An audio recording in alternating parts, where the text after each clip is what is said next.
Well, it is Thursday, March 10th, 2022, and I'm 1 week out from my posterior lumbar interbody fusion. So, I'm going to try to document my recovery and hopefully maybe film these updates about once a week if I'm able to do that. But just wanted to get back and give a 1 week update and just say how thankful I am to be where I am at this point in recovery. I'm feeling pretty good. The surgery site is still a little tender.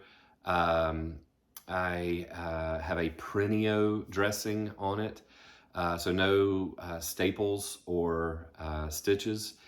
And that dressing is starting to come up just a little bit, but the surgery site seems to be healing well, and there doesn't seem to be any concern from my doctor's office about that dressing coming up. As a matter of fact, I think it's supposed to be detaching by this point. But yeah, just wanted to give an update and say that things are progressing pretty well, like much farther along than I anticipated being by this point.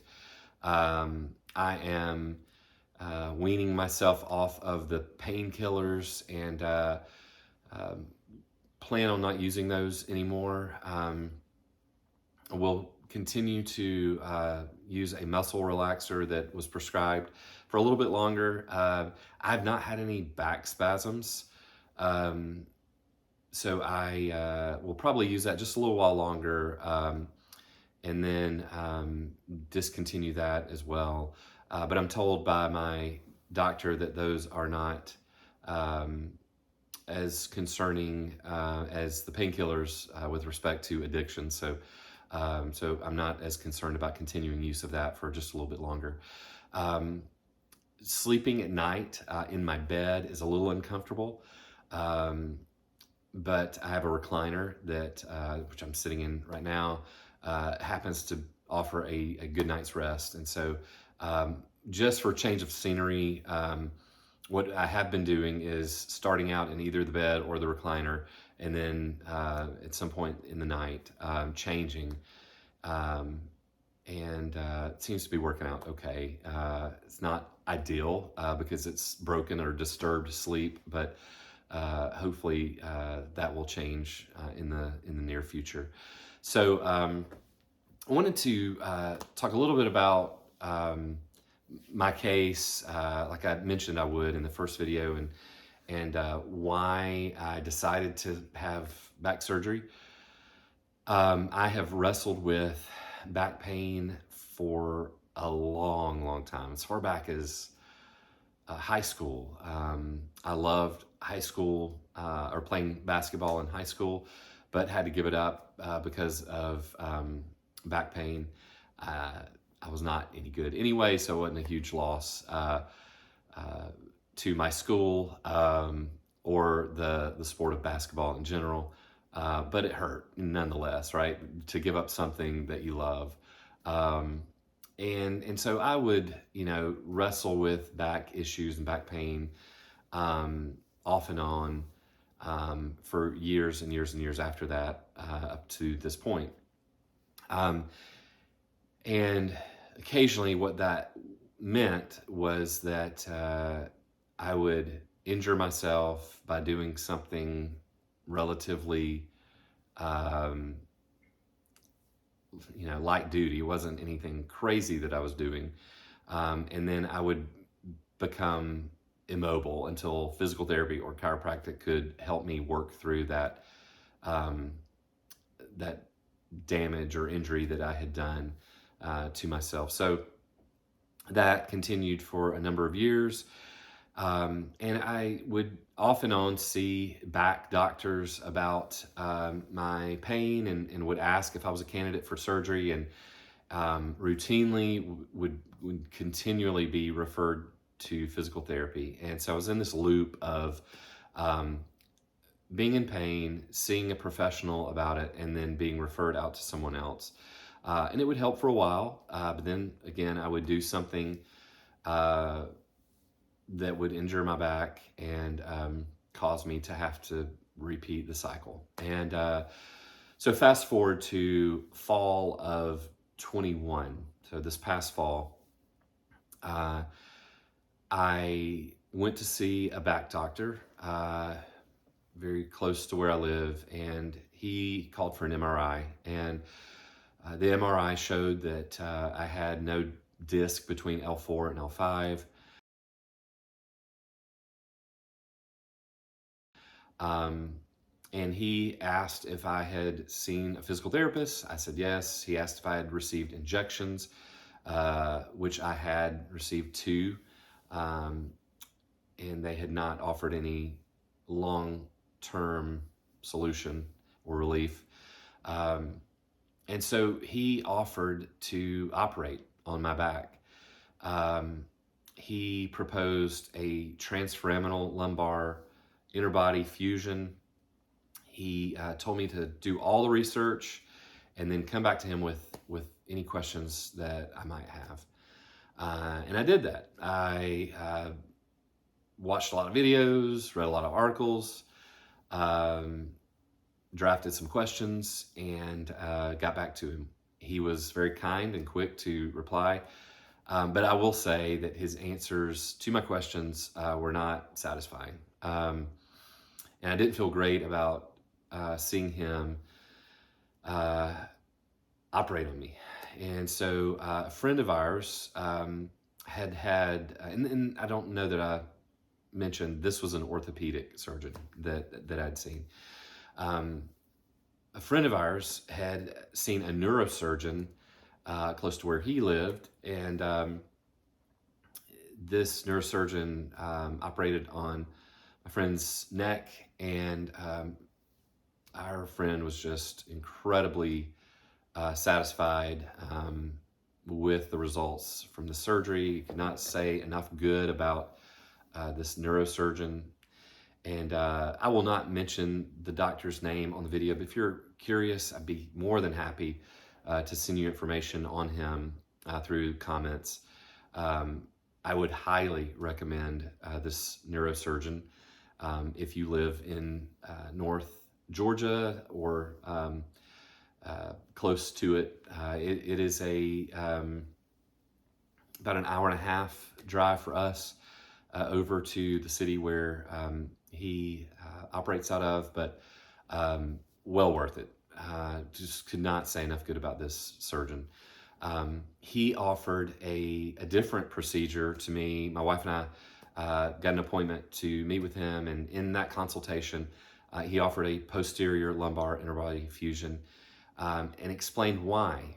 He did not disparage the other doctor or the technique that the other doctor was offering, but he did explain extensively why he was choosing to offer the posterior lumbar interbody fusion and not the transforaminal lumbar interbody fusion. So I and my wife both felt incredibly comfortable with the neurosurgeon. We were so encouraged by his listening skills and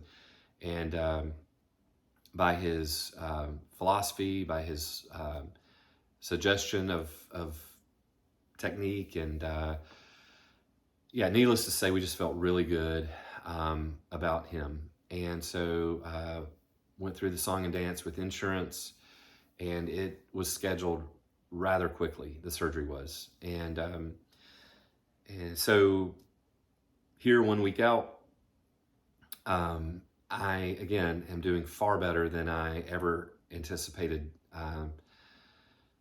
doing. So he offered the PLIF rather than the TLIF because he said that the structure of my back needed more support. It needed the greatest amount of support that he could give it. And so by doing the posterior, he was going to be putting 2 interbodies in, and then he would put screws and rods in or pins in to secure those vertebrae and offer the structure that I needed. Um, and as best I could understand, the transforaminal was only going to be offering one interbody, and my neurosurgeon just said that one would eventually lead to shifting, and that I would be right back in the um, issue or experiencing the issue that I was before surgery. Um, so it made sense, and he said that it would result in me being on the table for about 30 minutes longer than the transforaminal procedure. Um, and so I was all for that if it was going to offer more stability. Um, he did have a good bit of cleanup to do once he got in. There were bone spurs and even a cyst that had formed on my spine in that area. But he felt really good after the procedure, said that it went better than he anticipated. I had, because of the length of time that I'd lived with no disc, I was experiencing some decomposition between the vertebrae. So one of his concerns in going in was, would the vertebra be strong enough for him to drill into? And if they weren't, then he was going to have to extend my surgery by a section and go up or down to include more vertebra. But he did not have to do that, and it ended up going better than he anticipated. So so I think I've mentioned this before. Couple of weeks, taking it easy. I am not to bend, lift, or twist for 3 months. And so I think part of any post-surgery struggle has to be just adjusting your life to give you the best possible outcome for healing, right? So lean on your family. My wife has been an amazing nurse to come alongside me. I'm so grateful for her. She's been here every step of the way and just so helpful. My children have been incredibly helpful. So it helps to have that support structure in place from your family in coming home. Because it does change how you live for a short time, right? If you're looking at this as a 3-month investment for the rest of your life, while 3 months is a long time, in the grand scheme, it is something that is doable, right? If you can have the support around you to help you in that time, then 3 months is really a small investment for a changed life, right? A life free from pain. So I think that's a huge consideration. It is somewhat a mind game, just having to think about what you can do with the hours. And luckily, because I'm a pastor, and I do have a great team that I work with at our church, and so that affords me the opportunity to heal well. But there are things that I can be doing while I'm healing, and so I don't. My type of work does not require me to, for a living, use my back.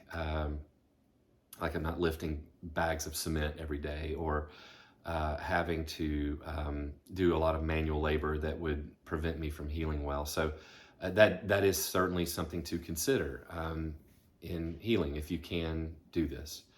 And that adds one more thing to the conversation.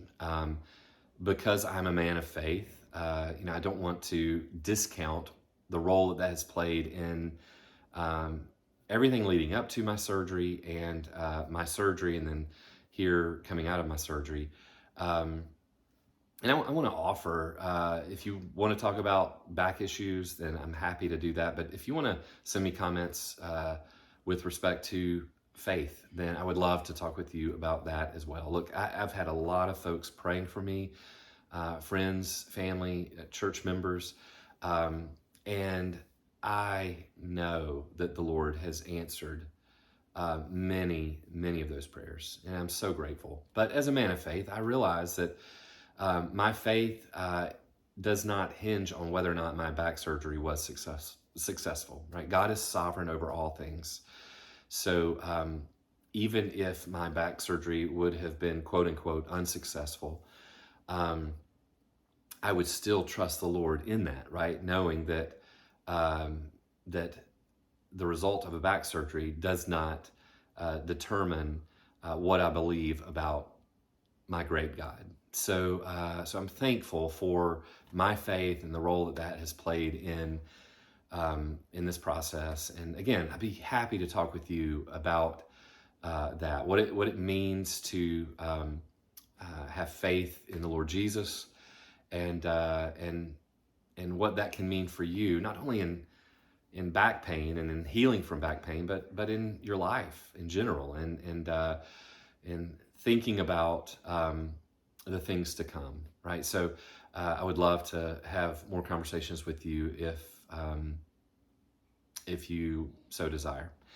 But I do plan to continue these updates on a weekly basis, if possible, with respect to how I'm healing and what's happening in life, leading up to that 3-month period before the restrictions are lifted.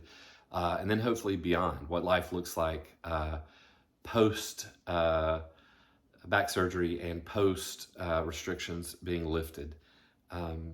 So again, I look forward to walking through this with you. As most will say in making these videos, I'm not a medical professional, I'm not a doctor, so I can't say anything that can or should sway you in whether or not you should have back surgery. But if I can be a help in sharing my experience with you, then I'm very grateful that I could play that small role. So if you have any questions, again, please shoot me a comment, and I look forward to walking through this experience with you. And until next time, take care.